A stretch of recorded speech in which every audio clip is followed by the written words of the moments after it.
question, will Nevada's incumbent governor and senator be able to retain their seats, or will the winds of change come calling in November? And after yesterday's primary, the candidates are now set for the gubernatorial and Senate races here in Nevada.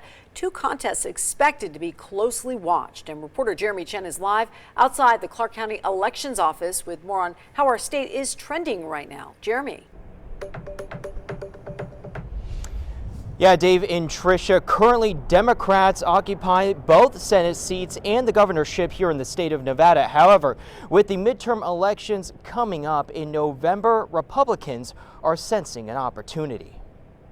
I think we're looking at a very competitive election cycle. A cycle showcasing fierce battles between Republican opponents and Democratic incumbents in Nevada's general election in key races. Republican and Clark County Sheriff Joe Lombardo is now set to face off against Democratic Governor Steve Sisolak.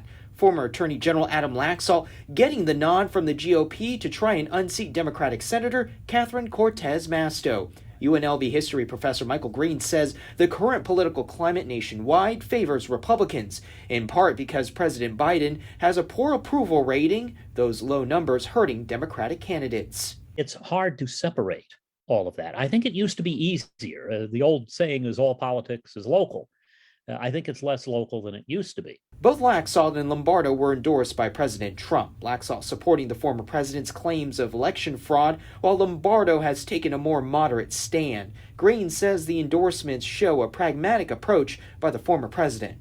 He's frankly been trying to make sure he's on the winning side. Green says Nevada voters are known to have an independent streak and cites the 2010 red wave election as an example.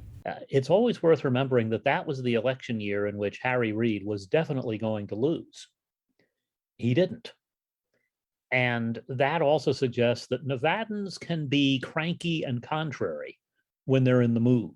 College of Southern Nevada history professor Sandra Cosgrove says nonpartisan voters could tilt the races one way or another. They make up 30% of registered voters in the state. How many of those independents really are going to fall for Democrat or Republican, or how many of them are just going to barrel through and be very independent come election day in November?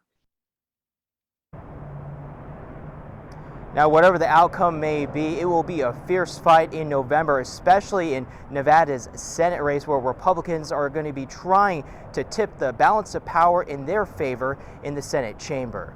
The general election will take place on November 8. Live in North Las Vegas, I'm Jeremy Chen.